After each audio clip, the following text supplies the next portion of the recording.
할렐루야의 시간 주님을 찬양하겠습니다.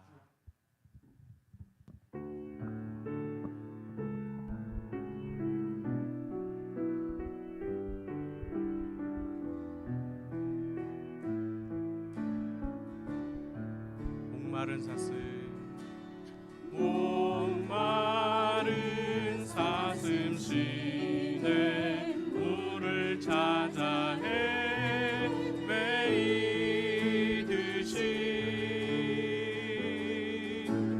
내 영혼 주를 찾기에 갈급하나이. 주님만이 나의 힘, 주님만이 나의 힘, 나의 방패, 나의 참 소망, 나의 몸 정성 다 바쳐서 주님 경배합니다. 금보다 귀한 나의 주님, 금보다 귀한 나의 주님, 내게 만족 주신 주, 당신만이 나의 기쁨 또한 나의 참 보배. 주님만이 나의 힘, 주님만이 나의 힘, 나의 방패, 나의 참 소망, 나의 몸 정성 다 바쳐서 주님 경배합니다. 다시 한번 불러보겠습니다. 목마른 사슴 시내 물을 찾아 헤매이듯이 내 영혼 주를 찾기에, 내 영혼 주를 찾기에 갈급하나이. 주님만이 나의 힘, 주님만이 나의 힘, 나의 방패, 나의 참 소망,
찬양.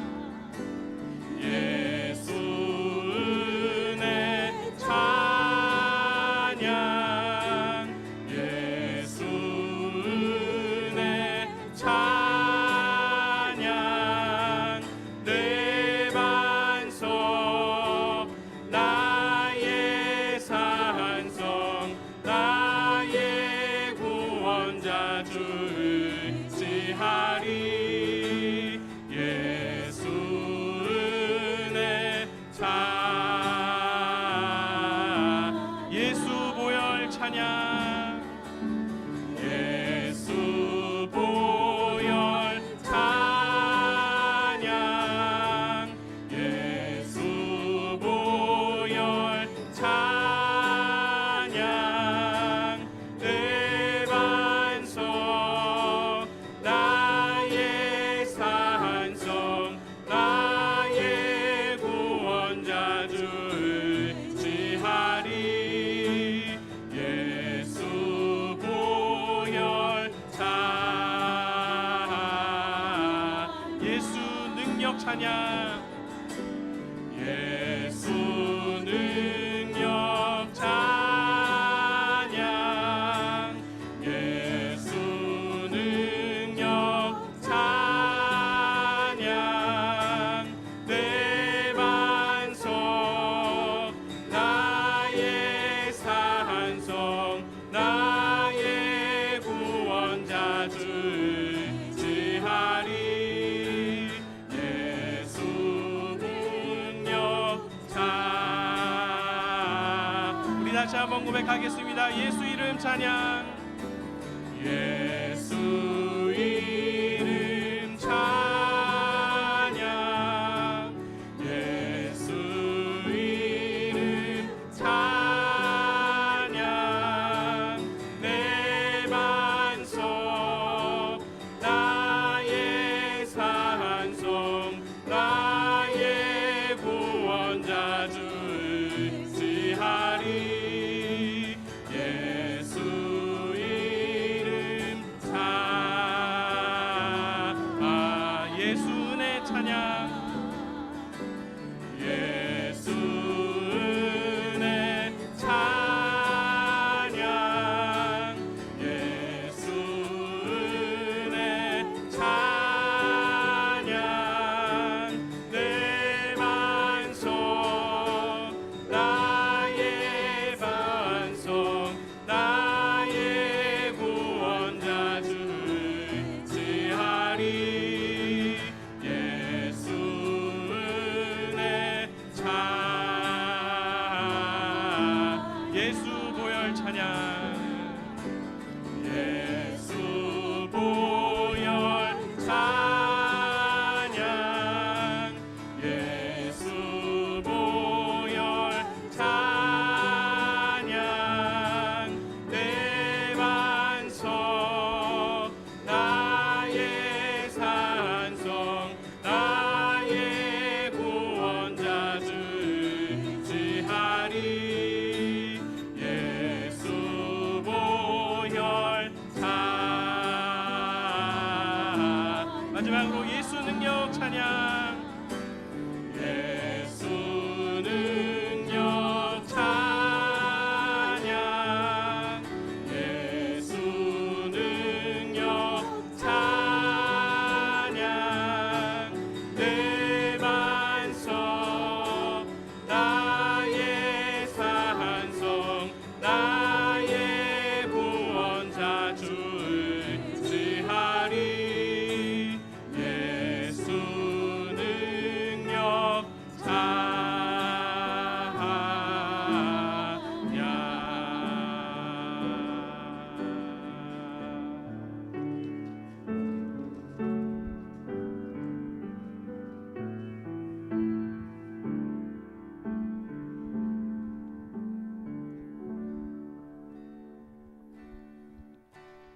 화려하지 않아도 정결하게 사는 삶. 가진 것이 적어도 감사하며 사는 삶. 내게 주신 작은 힘 나눠주며 사는 삶, 이것이 나의 삶의 행복이라오. 눈물 날 일 많지만, 눈물 날 일 많지만 기도할 수 있는 것, 억울한 일 많으나 주를 위해 참는 것, 비록 짧은 나의 삶 주 뜻대로 사는 것, 이것이 나의 삶의 행복이라오. 이것이 행복이라오.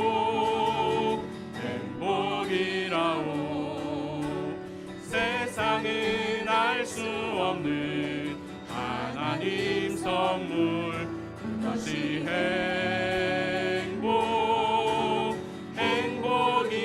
행복이라오. 하나님의 자녀로 살아가는 것, 이것이 행복이라오. 화려하지 않아도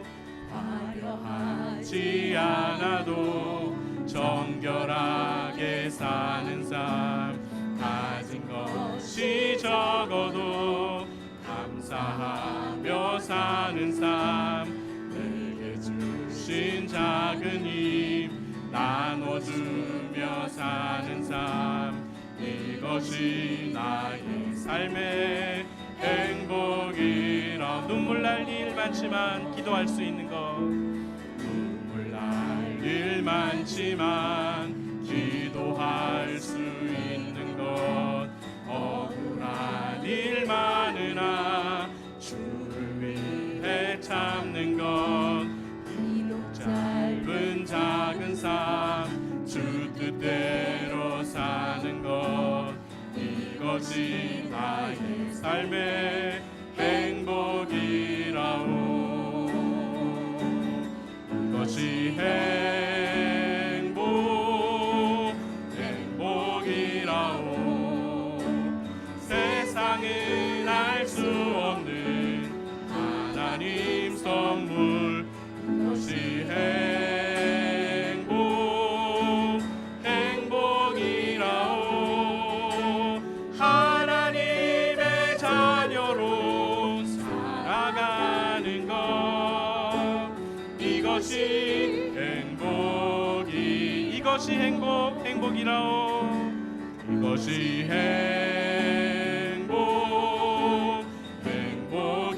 행복이라오. 세상은 알 수 없는 하나님 선물, 이것이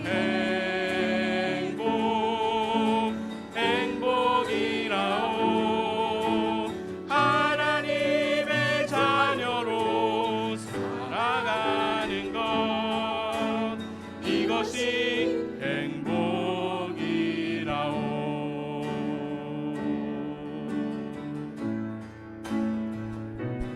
이것이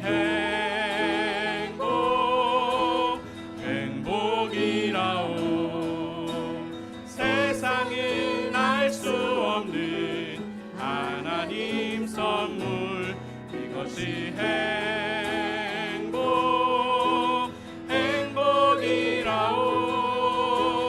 하나님의 자녀로 살아가는 것, 이것이 행복이라. 이것이 행복이라오.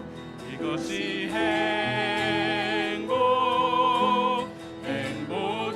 행복이라오. 세상은 알 수 없는 하나님 선물, 이것이 행복이라오. 하나님의 자녀로 살아가는 것, 이것이 행복이라오.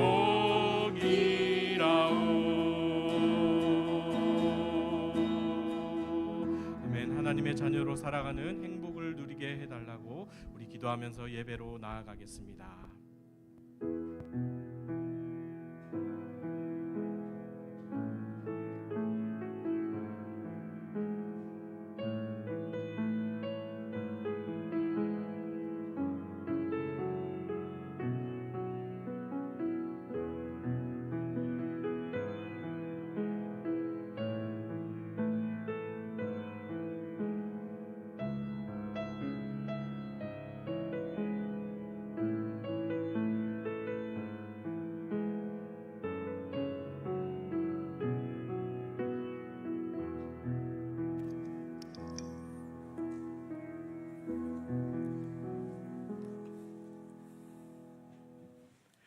한 주 한 주 주님의 손길을 느끼고 주님의 인도하심을 경험하기 원합니다.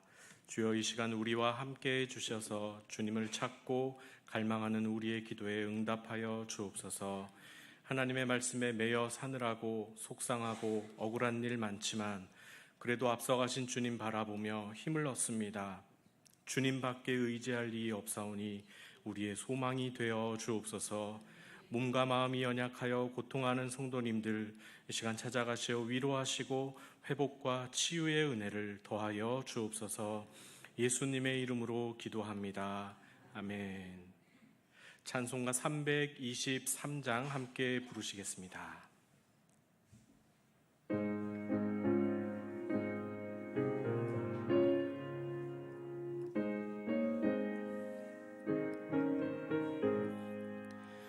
푸른 바다 나선 이 몸 어디든지 가오리다.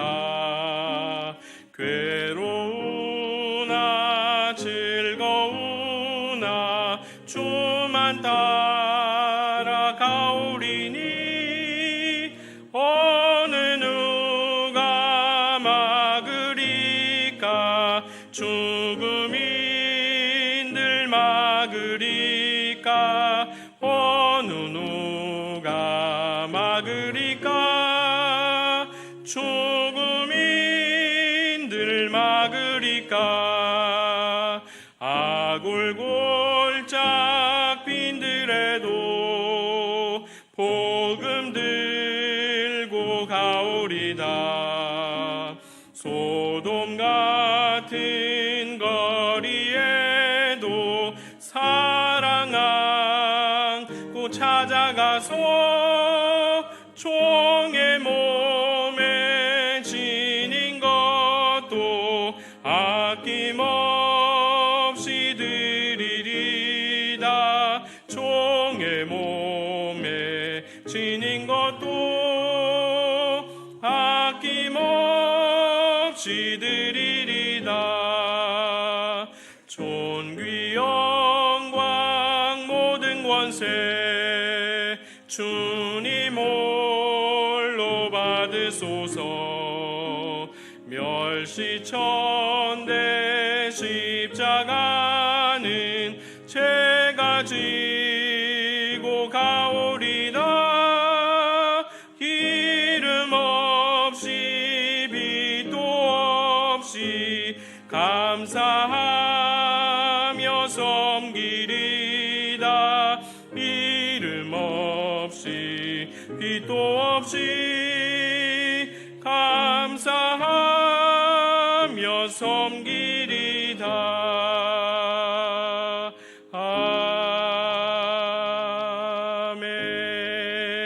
아멘. 나규임 권사님께서 기도해 주시겠습니다.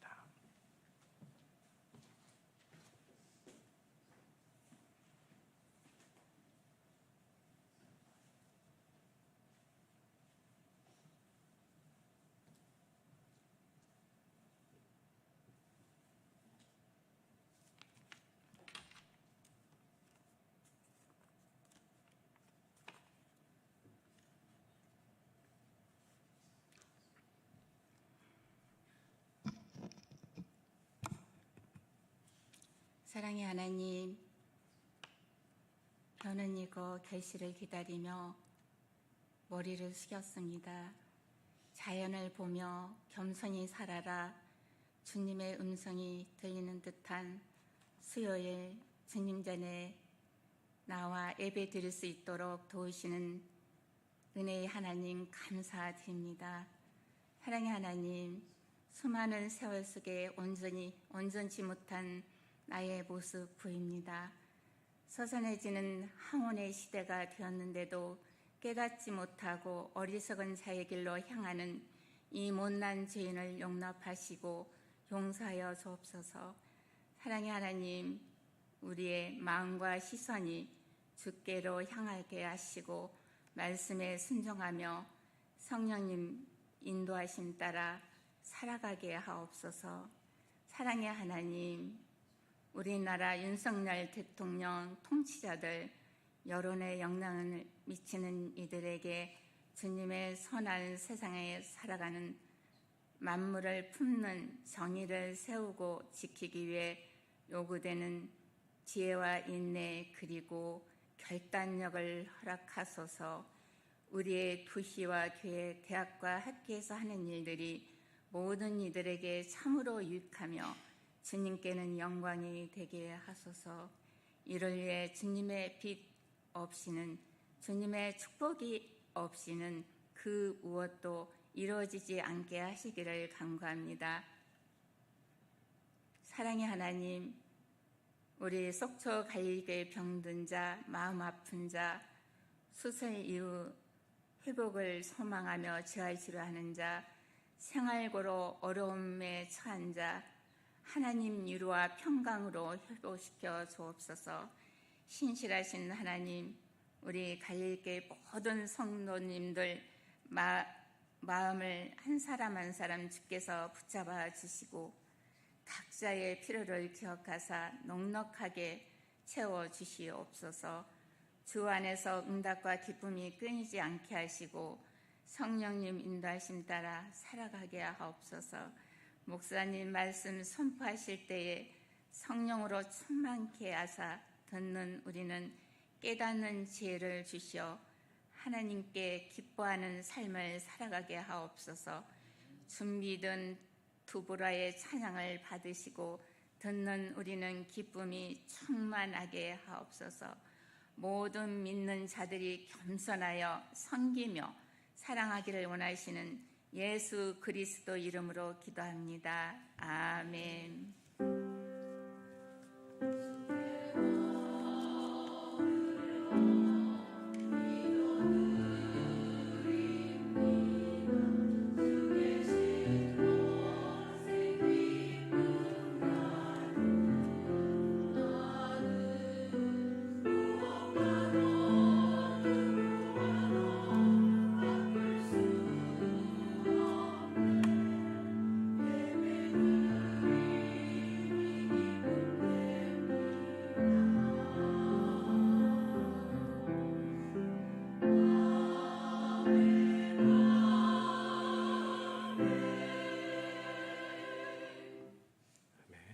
오늘 우리에게 주시는 하나님의 말씀은 사도행전 20장 22절에서 24절 말씀입니다. 신약 성경 222면 사도행전 20장 22절에서 24절 말씀을 함께 봉독하겠습니다. 22절부터 시작하겠습니다. 시작. 보라, 이제 나는 성령에 매여 예루살렘으로 가는데 거기서 무슨 일을 당할는지 알지 못하노라.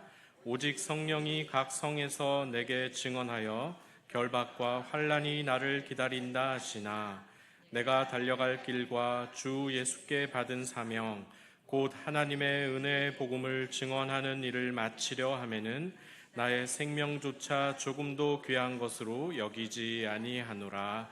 아멘. 두보라 찬양대의 찬양이 있겠습니다.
신앙은 하나님의 뜻에 나를 묶어매는 과정입니다.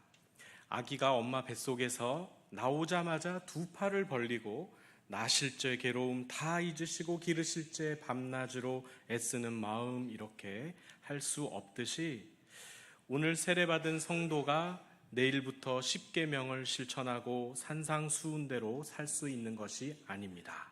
구원과 세례는 하나님의 자녀가 되는 자격이 주어지는 것이고 영적인 신분이 바뀌는 것이고 하나님의 생명, 영생이 우리 안에 주어지는 것이지, 이제 그 생명이 이유식 먹고 옹알이를 하고 있는데 40일 작정 기도를 하고 성경 공부를 하고 중보 기도를 한다고 갑자기 이 생명이 어른이, 영적인 어른이 될 수가 없습니다.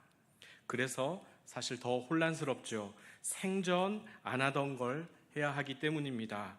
대표적인 것이 새신자들이 이제 교회에 적응하고 구원받고 세례를 받고 해야 되는 것이 예배 생활과 헌금 생활입니다.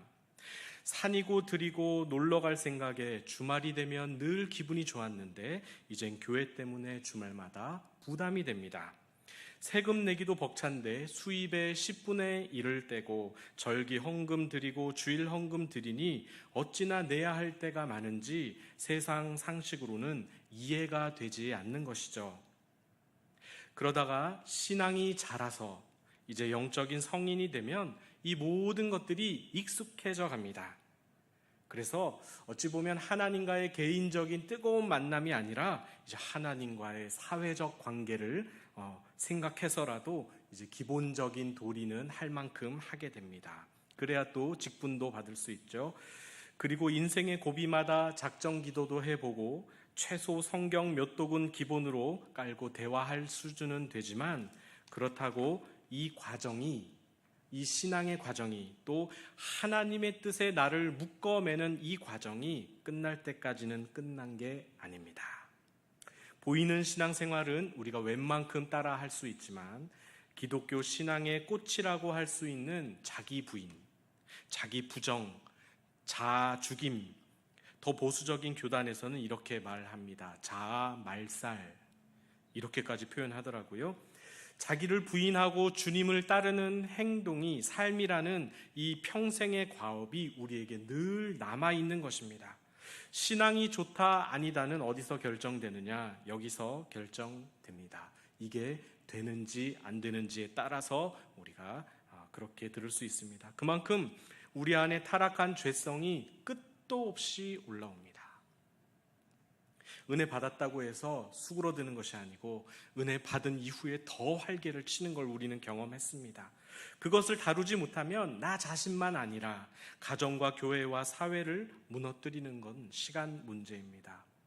그래서 서두에 말씀드린 신앙은 하나님의 뜻에 나를 묶어매는 과정이라고 말씀드린 것입니다. 자기를 부인하고 날마다 주님을 따르는 삶은 특별히 부름받았다라고 하는 목회자나 선교사님이 하는 게 결코 아닙니다. 모든 그리스도인이 의무입니다. 나는 예배 잘 참석했습니다. 그리고 헌금도 잘 했으니, 도리를 다 했으니 이제 사례받는 목사님들이 내가 바빠서 다 하지 못하는 이 어려운 일, 자기 부인과 십자가 지는 삶을 대신해 주십시오 라고 하면 큰일 납니다. 이것 때문에 중세교회가 타락한 것입니다. 성도 각자가 책임져야 할 신앙의 이 의무들을 대표자들과 전문가들에게 맡긴 결과 그들이 권력을 쥐고 성도들의 눈과 귀를 막아놓고 성경을 읽을 수 없게 한 것입니다. 깨달을 수도 없지요. 그러니 하나님의 뜻에 순종하고 싶어도 모르니까 못하는 것입니다. 그래서 보다 못한 루터가 이러다가 다 같이 망하겠구나 심각성을 인지하고 95개조 반박문을 비텐베르크 대성당 정문 한가운데 딱 하고 붙여 놓았습니다. 그래서 오직 믿음으로, 오직 성경으로, 오직 은총으로는 교권화된 교회, 하나의 세력화된 교회, 헤게모니 싸움으로 진흙탕이 된 지도자들에게 위임해버렸던 성경 해석의 권리를 일반 성도들에게 다 돌려주자는 운동이었습니다. 다시 돌려주어야 한다. 신약의 초대교회를 보니 모든 성도가 성경을 읽고 깨닫고 감동 주시는 대로 순종하면서 성령의 역사를 함께 이루어갔습니다. 그런데 시간이 지나자 예수님이 사도 베드로에게 주신 권위, 칭찬을 오해한 나머지 이 반석 위에 교회를 세우리라. 즉 베드로의 이 대단한 신앙 고백 위에 교회를 세우겠다라는 것을 실천하지 못하고 이 베드로라는 특정한 사람 위에 교회를 세우고 그에게 힘을 실어준 결과가 바로 오늘날 로마 가톨릭 교회입니다. 그래서 프란치스코 현 교황이 공식적으로 동성혼을 인정한다고 하니 온 가톨릭 신자들도 다 그것을 하나님의 말씀의 권위 위에 두고 지당하신 말씀입니다 하고 받아들이는 것입니다. 미국 장로교단 PCUSA가 동성결혼 합법화를 인정한 것이 꽤 됐는데 미국에 있는 한 친구가 저에게 연락을 해왔습니다. 애들 교육 때문에 이 교회를 더 이상 다니지 못할 것 같다. 어디 교회를 가면 좋겠느냐. 더 심각한 문제도 있습니다. 주일 오전 9시에는 유대교 예배, 11시에는 이슬람 예배, 오후 1시에는 개신교 예배가 모두 한 장소에서 시간만 바꿔가며 예배하는 그런 종교 다원화된 그런 종교가 미국에서 지금 벌써부터 생겨나고 있었다는 것입니다. 그래서 한 가정에서 비교적 지적인 남편은 난 유대교 예배도 괜찮아. 그리고 이슬람 예배도 그렇게 나쁘진 않아 라고 말을 하고 또 부인과 자녀들은 개신교 신앙을 갖고 있는데 이렇게 온 가족이 뿔뿔이 흩어져서 예배를 드린다는 것이죠. 직접 들은 얘기입니다. 또 그걸 가지고 뭐라고 하면 신고한다는 것입니다. 우리도 곧 그날이 옵니다. 교회마다 재정 운영이 어려워서 문을 닫고 작은 교회들이 335 합병해야만 하고 그러다 장소 구하기 어려워서 시간별로 각 종교별 예배의 맛을 다 볼 수 있는 날이 곧 올지도 모릅니다. 안타깝지만 우리 자녀들은 기독교 신앙의 정체성이 뭔지도 모르고 꼭 군대 훈련소에서 맞이한 주일처럼 이번 주일엔 불교에서 초코파이 준다 그럼 그리 가고 다음 주엔 교회에서 세례받으면 통닭을 배부르게 먹을 수 있다 하면 그리 가는 것처럼 이단 신천지가 뭔지도 모르고 이슬람이 뭔지도 모르고 그저 뭐 준다 하면 좋다고 등록하고 누가 잘해주고 하면 좋다고 사이비 이단에 빠지고 그렇게 되는 것입니다. 그래서 성도 각자가 자신의 신앙 성장을 위해 날마다 해야 할 훈련을 해야 합니다. 성경을 바로 읽어야 하고 성경대로 살아야 하고 성경대로 자기를 부인하고 예수님을 따르지 않으면 우리나라도 미국처럼 유럽처럼 교회 건물이 카페가 되고 분위기 좋은 술집이 되어서 SNS에 유명세를 탈지도 모릅니다. 제주도에는 벌써 교회 건물을 신비한 느낌이 있는 카페로 만들어서 유명해졌다고 하죠. 이게 시작입니다. 지금 우리가 해야 할 싸움을 해야 합니다. 하나님의 뜻에 내 뜻을 묶어매고 예수님이 말씀하신 진리의 가치대로 우선순위를 두어 내 삶을 얽어매지 않으면 곧 그날이 올 것입니다. 하나님의 나라는 그렇게 진리에 묶고 하나님의 뜻에 얽어매는 자들을 통하여 이루어집니다. 오늘 본문이 그것을 말해줍니다. 사도 바울도 자신을 하나님께 묶고 매며 그의 삶을 살았습니다. 우리 다 함께 22절, 오늘 본문 22절을 같이 읽어보겠습니다. 시작. 보라, 이제 나는 성령에 매여 예루살렘으로 가는데 아멘. 이 구절에 대한 해석이 분분한데요. 내가 성령에 매였다고 한 건지, 이거는 대문자 S를 써서 스피릿, 성령에 매인 것이다 라고 보는 학자들이 있고, 또 어떤 번역은 소문자 S를 써서 내가 심령에 매였다라고 보는 학자들도 있습니다. 만약에 성령에 매였다고 하면 성령의 지시를 받았다, 성령의 강권적인 부담을 따라서 예루살렘으로 올라간다라는 말이 되고, 내가 심령에, 나의 마음에 매였다, 심령에 매였다라고 하면 사명을 향한 내면의 부담과 책임감에 이끌려서 예루살렘으로 간다라고 생각할 수 있습니다.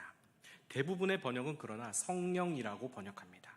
그렇다면 성령에 매였다는 것은 무슨 뜻일까요? 성령의 지시를 받았다 이렇게 번역되고, 성령의 인도라고 표현도 되고, 영어 성경은 이렇게 더 센 단어를 썼습니다. 성령에 의해 강요되었다. 그러니까 바울 자신의 의지보다도 성령께서 강권적으로 예루살렘으로 이끌어 가시고 있다, 이런 의미가 될 수 있습니다. 성령의 지시로 가긴 가겠는데 문제는 거기서 무슨 일을 당하려는지 모른다는 것입니다. 당한다라는 표현이 긍정적이진 않죠. 세상에 이런 선교가 어디 있습니까? 무슨 일을 당하려는지 알지 못하는데 바울은 왜 예루살렘으로 들어가려 할까요? 간단합니다. 그는 성령에 매였기 때문입니다. 그런데 우리는 늘 반대로 생각합니다. 아무리 성령에 매여도 그렇지, 무슨 일을 당할지 모르는데 왜 선교해야 합니까? 왜 전도해야 합니까? 위험 부담을 최소한으로 줄이고 재정 손실을 줄여서 효율적으로 선교해야 하지 않겠습니까? 이보다 더 큰 문제가 있습니다. 23절에 나오는데 우리 다 함께 본문 23절을 읽어보겠습니다. 시작. 오직 성령이 각 성에서 내게 증언하여 결박과 환난이 나를 기다린다 하시나. 아멘. 성령에 매여 예루살렘으로 가는데 그 성령께서 이렇게 증언하셨습니다. 각 성에서 나에게 결박과, 여기서 결박은 투옥입니다. 감옥에 갇히는 것을 의미합니다. 결박과 환난이 기다린다는 것입니다. 그러면 성령에 매여서 예루살렘으로 가는데 그 예루살렘에는 나를 결박할 것이고 거기에 있는 유대인들이 나에게 핍박할 것이다. 이것은 가라는 얘기입니까? 가지 말라는 얘기입니까? 헷갈리시죠? 21장에 가면 예루살렘에서 온 아가보라는 선지자가 바울과 사람들 앞에서 행위 예언을 합니다. 21장 11절인데 제가 읽어드릴게요. 바울의 띠를 가져다가 자기 수족을 잡아매고 말하기를 성령이 말씀하시되 예루살렘에서 유대인들이 이같이 이 띠의 임자를 결박하여 이방인의 손에 넘겨주리라. 이 띠의 임자는 바울이죠. 바울을 결박하여 이방인의 손, 즉 로마인의 손에 넘겨주게 될 것이다. 분명히 아가보는 이렇게 말했습니다. 성령이 말씀하시되. 그러자 거기 모인 모든 사람들이 예루살렘에 올라가지 말라고 극구 바울을 말렸습니다. 그때 바울이 이렇게 말합니다. 바울이 대답하되 여러분이 어찌하여 울어 내 마음을 상하게 하느냐. 나는 주 예수의 이름을 위하여 결박당할 뿐 아니라 예루살렘에서 죽을 것도 각오하였느니라. 사람들이 어찌나 겁을 먹었는지 울면서 말렸습니다. 그러니까 바울이 왜 울어서 내 마음을 상하게 합니까? 여기서 마음을 상했다, 이 표현은 마음을 흔들어 놓다는 뜻입니다. 왜 내 마음을 흔들어 놓습니까? 내 마음은 결정됐습니다. 예루살렘에 가기로 결정했습니다. 그뿐만 아니라 주 예수의 이름을 위하여 죽을 것도 각오했습니다. 이것은 바울이 성령님을 거부한 걸까요? 아니면 성령님께 불순종한 걸까요? 아닙니다. 이렇게 정리하면 이해가 쉽습니다. 성령이 각 성에서 바울에게 고난이 있을 것이다 라고 예고한 것은 그런 일이 너에게 있을 거야, 그러니 마음 단단히 먹어, 이런 뜻입니다. 미리 성령께서 말해 준 것이지 가지 말라고 한 적은 없습니다. 그런데 사람들은 성령이 예고하시니까, 위험하니까 가지 말라고 하는 것이죠. 원래 바울의 선교의 종착지는 로마를 거쳐서 스페인으로 가는 것이었습니다. 지금 눈앞에 보이는 이 예루살렘을 거치지 않으면 로마도 스페인도 못 가는 것입니다. 그래서 바울이 오늘 본문 24절에서 이렇게 말하는 것입니다. 우리 다 함께 읽어보겠습니다. 24절 말씀입니다. 시작. 내가 달려갈 길과 주 예수께 받은 사명 곧 하나님의 은혜의 복음을 증언하는 일을 마치려 하면은 나의 생명조차 조금도 귀한 것으로 여기지 아니하노라. 아멘. 어떤 성경은 이 구절 맨 앞에 단어가 그러나라고 시작됩니다. but 하고요. 23절, 그러니까 이전 구절부터 이렇게 읽으면 결박과 환난이 나를 기다린다 하시나 그러나 내가 달려갈 길과 주 예수께 받은 사명을 마치려 하면은, 성령의 매임을 받아서 예루살렘으로 가는데 그러나 나는 내 생명을 조금도 귀한 것으로 여기지 않는다. 21장 13절에는 죽을 것도 각오하였노라 라고 했습니다. 바울은 자신의 의지를 완전히 하나님의 뜻에 묶어버렸습니다. 단단히 얽어 메어버렸습니다. 그래서 사람들이 말리고 선지자가 경고를 해도 그는 하나님의 뜻대로 죽음이 기다리는 예루살렘으로 들어갈 것입니다. 성령에 매였기 때문입니다. 가끔 제가 새벽 기도 끝나고 너무 정신이 말똥말똥해서 잘 수도 없고 뭘 하기도 그러면 여행 프로그램을 보기 가끔씩 봅니다. 가끔씩 보는데 걸어서 세계 속으로 이것을 봅니다. 한날은 유라시아 여행 편이 나왔는데 서몽골의 소수민족이 나왔습니다. 카자흐 유목민의 검독수리 사냥법이 나왔습니다. 대초원을 호령하던 돌궐족의 후예라고 하더라고요. 그들은 누구도 가둘 수 없는 민족이고 또 갇히지도 않는 거침없는 민족입니다. 이 TV를 보면서 두 가지가 많이 인상에 남습니다. 첫째는 독수리 사냥 훈련법이 많이 기억에 남고, 두 번째는 야생 늑대 훈련법입니다. 성깔 사나운 육식성 맹금류를, 독수리나 매를 이 사람들은 어떻게 훈련할까요? 날개를 펴면 2m가 넘어서 사람 키보다 훨씬 더 큰 녀석들이 자기 몸에 2배나 되는 고란이나 늑대도 거뜬히 공격한다고 합니다.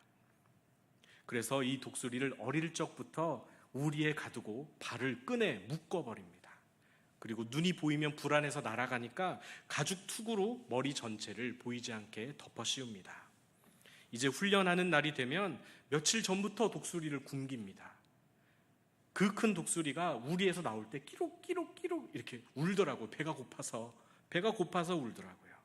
그리고 대초원의 산등성이 위에 데려가서 이제 바로 사냥 훈련을 시키는 것이 아니라 죽은 토끼 고기를 먼저 먹입니다.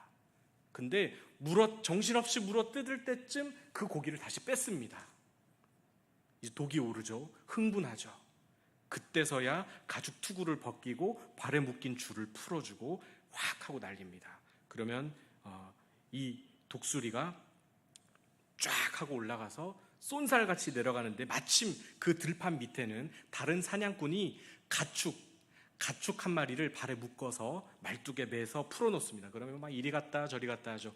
토끼 고기 맛을 본 이 독수리가 그 광경을 보자마자 쏜살같이 올라가서 내려가는 거죠. 순식간에 그 사냥감을 딱 하고 낚아챕니다. 그리고 발로 탁 채서 공격을 하면 또 이때 사냥꾼들이 덮칩니다. 그래서 그 가축을 독수리의 발에서 바로 떼어냅니다.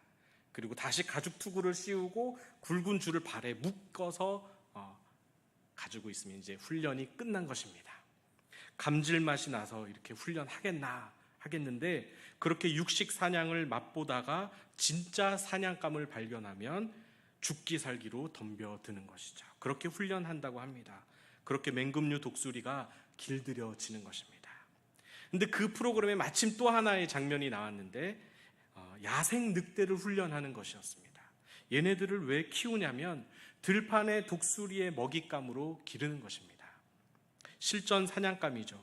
늑대는 동굴에 무리지어서 사는데 때를 지어서 만약에 민가에 내려오면 가축이 한 마리도 남지 않을 때까지 다 물어 죽인다고 합니다. 그래서 늑대가 어릴 때 생포에다가 발을 묶고 개처럼 키우는 것이죠. 그래서 촬영팀이 늑대를 촬영하려고 딱 가니까 바로 날카로운 이빨을 드러내면서 으르렁거립니다. 말뚝에 매어 있는 줄 위에 큰 나무통을 깔고 굴립니다. 그러면 늑대 목 가까이 그 나무통이 굴려가면서 늑대 목이 땅바닥에 탁 고정돼서 꼼짝을 못합니다. 그래도 입은 벌릴 수 있으니까 날카로운 이빨 때문에 한 사람이 뒤에서 늑대 머리채를 꽉 잡고 뒤로 딱 빼면 늑대 주둥아리가 딱 열립니다. 그때 나무를 탁 끼워놓고 줄로 묶어버립니다. 물지 못하게. 그리고 뒤에서 사람 2명이 늑대 뒷다리를 잡아다가 길게 늘려서 다리를 묶고 온몸을 묶고 푸대자루에 쏙 하고 집어넣으면 아무리 야생 늑대라도 꼼짝을 못하는 것이죠. 그리고 들판에서 끈을 다 풀어주고 다리만 묶어서 돌아다니게 하면 저 산등성이 위에서 고기 맛에 환장한 독수리가 쏜살같이 달려들어 자기보다 더 큰 늑대를 발톱으로 꽉 찌르고 사정없이 공격합니다. 그래도 훈련용 야생 늑대인데 쉽게 죽으면 안 되니까 사냥꾼들이 달려들어서 독수리와 늑대를 또 떼어놓습니다. 그런데 한 번 박힌 이 발톱이 잘 빠지지 않는 것이죠. 겨우 살아남은 늑대는 만신창이가 되어서 또 다시 주둥이를 묶이고 온몸이 묶이고 푸대자루에 목만 달랑 보이게 하고 집어넣습니다. 그리고 오토바이 화물칸에 올려놓습니다. 그 광경을 보면서 그 꼴이 너무 우습더라고요. 잡아먹을 듯이 으르렁거릴 때는 진짜 무서웠는데 방금 독수리에게 죽다 살아났으니 내 인생 이게 뭔가 겁에 잔뜩 질려서 침을 질질 흘리고 있더라고요. 이걸 길들이는 사람이 참 대단하기도 하고 맹수꼴이 웃기기도 했습니다. 이런 생각이 들었습니다. 독수리가 더 독할까요? 늑대가 더 독할까요? 사람이 더 독할까요? 사람이 제일 독했던 것 같습니다. 사람도 가만히 놔두면 길들여지지 않는 야생 동물들처럼 으르렁거리고 고기 맛에 취해서 곧 죽어도 달려드는 이 동물과 같습니다. 돈 맛에 취하고 권력에 취해서 제 멋대로 살다가 죽고 죽이는 삶을 살겠구나. 그 욕심과 고집과 죄성을 어떻게 다루는 것일까? 그래서 두 눈 가리고 발, 양발, 손발 다 묶고 며칠씩 굶기고 주둥아리 고정하고 꽁꽁 묶어서 꼼짝을 못하게 하고 자기보다 더 무서운 독수리 앞에 목숨까지 빼앗길 그런 정도가 되면 불쌍한 눈빛으로 나 좀 살려주세요 라고 할 수밖에 없는 그런 연약한 존재가 인간입니다. 야생 늑대나 맹금류를 길들이는 걸 보니 인간이 지독한 건 가장 지독한데 결국 이 죄성이 하나님 앞에 다듬어지려면 얼마나 많은 시간과 에너지가 들겠는가 생각을 해보았습니다. 그래서 야생성, 욕심, 능력, 자기 의의로 치면 바울처럼 최고의 조건을 타고난 사람이 없습니다. 바울은 정말로 이 모든 것들을 다 갖췄습니다. 거친 면과 지식과 힘과 이 모든 리더십을 다 갖췄는데 가만 놔둬도 유대교 최고의 지도자가 될 뻔한 이 사람을 잘 나가던 말에서 꼬꾸라뜨려 못 보게 하고 무기력하게 만들어서 그저 생명의 주인 대신 주님만 의지할 수밖에 없도록 하나님이 그렇게 만들어 놓으셨으니 그 지독한 바울도 길들이시는 하나님을 찬양할 수밖에 없습니다. 그래서 바울이 이렇게 고백하는 것입니다. 내가 달려갈 길과 주 예수께 받은 사명 곧 하나님의 은혜의 복음을 증언하는 일을 마치려 하면은 나의 생명조차 조금도 귀한 것으로 여기지 아니하노라. 지금 바울이 자기의 사명을 자신의 생명보다 앞에 놓고 있습니다. 사명이 더 중요합니다 라고 말하는 것입니다. 그래서 나의 생명조차 조금도 귀한 것으로 여기지 않는다 했죠. 이것이 바로 성령의 메인 삶입니다. 살아있으나 아무 목적도 없이 사명이나 소명이 없이 사는 사람은 그저 한 시대만 살면 그 생명이 끝나고 사라지는 것입니다. 그러나 분명한 사명이 있는 사람은 그것이 자기 생명보다 앞설 정도로 산다고 한다면 한 시대만 사는 것이 아니라 그 사명이 몇 시대를 거쳐서 그 이름과 그 사명의 가치를 기억해 주는 것입니다. 예수님이 그렇게 사셨는데 마태복음 28장 18절에서 20절은 2000년이 지난 지금도 수많은 교회와 제자들의 마음에 불타고 있는 사명입니다. 그것이 무엇이냐? 너희는 가서 모든 민족을 제자로 삼아 아버지와 아들과 성령의 이름으로 세례를 베풀고 내가 너희에게 분부한 모든 것을 가르쳐 지키게 하라. 이 사명은 예수님이 돌아가셨어도 2000년이 지난 지금까지 지속되는 것입니다.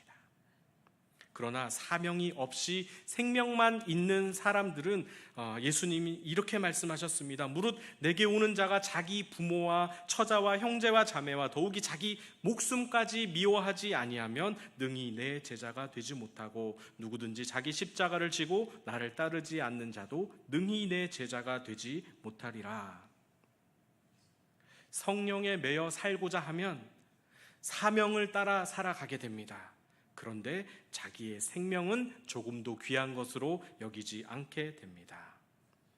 우리 본능은, 인간의 본능은 더 편하고 더 높아지려 하고 더 많이 갖고 싶고 더 고상하고 싶은 게 우리 인간의 욕구이고 죄성입니다.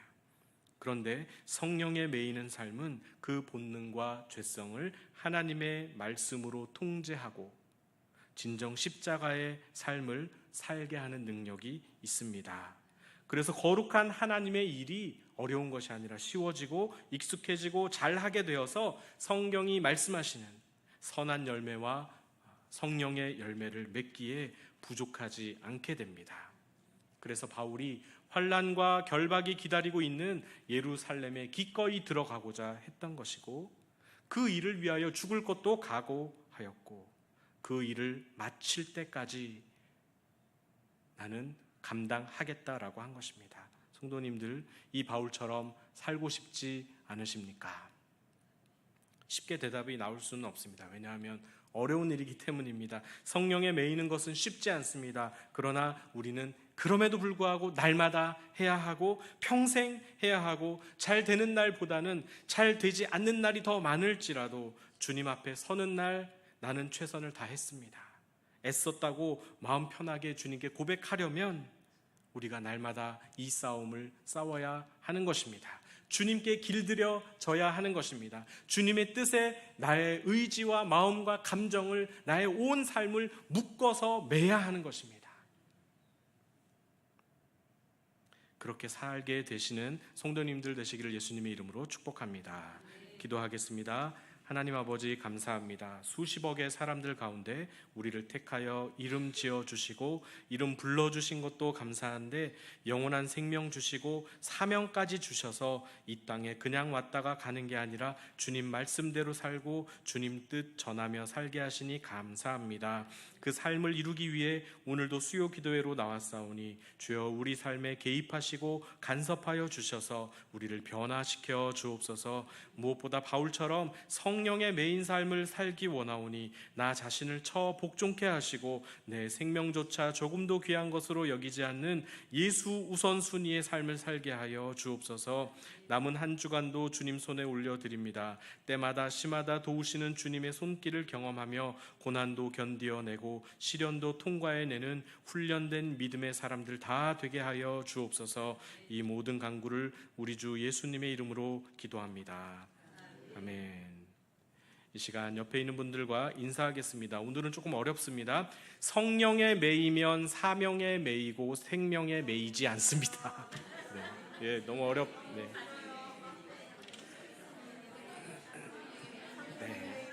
네, 한 번만 더 해보겠습니다. 좀 어려운데 깊은 뜻이 있습니다. 네, 성령에 매이면 사명에 얽매이고 생명에 얽매이지 않습니다. 네.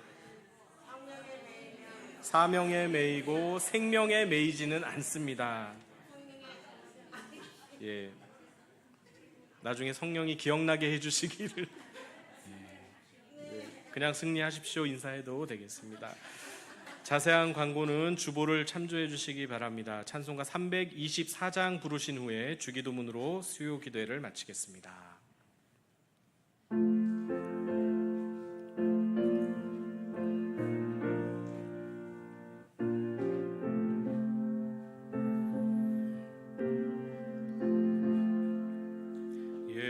예수 나를 오라 하네 예수 나를 오라 하네 어디든지 주를 따라 주와 같이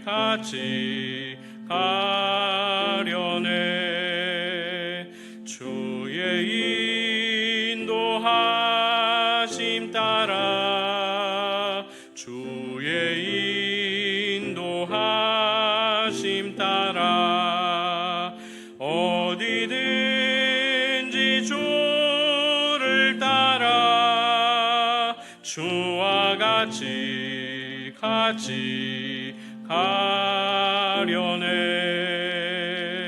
겟세마네 동산까지 주와 함께 가려 하네. 피땀 흘린 동산까지 주와 함께 가려네.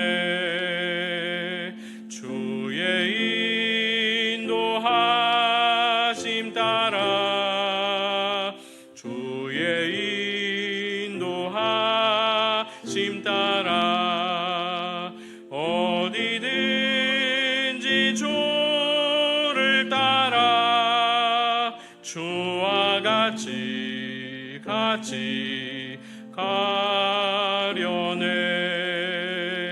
심판하실 자리까지 주와 함께 가려 하네. 심판하실 자리까지 주와 함께 가려네. 주의 인도하심 따라 주의 인도하심 따라 어디든지 주를 따라 주와 같이 가려네. 주가 크신 은혜 내려 나를 항상 돌보시고 크신 영광 보여주며 나와 함께 가시네. 주의 인도하심 따라 주의 인도하심 따라 어디든지 주를 따라 주와 같이 가려네. 아멘. 하늘에 계신 우리 아버지, 아버지의 이름을 거룩하게 하시며 아버지의 나라가 오게 하시며 아버지의 뜻이 하늘에서와 같이 땅에서도 이루어지게 하소서. 오늘 우리에게 일용할 양식을 주시고 우리가 우리에게 잘못한 사람을 용서하여 준 것 같이 우리 죄를 용서하여 주시고 우리를 시험에 빠지지 않게 하시고 악에서 구하소서. 나라와 권능과 영광이 영원히 아버지의 것입니다. 아멘.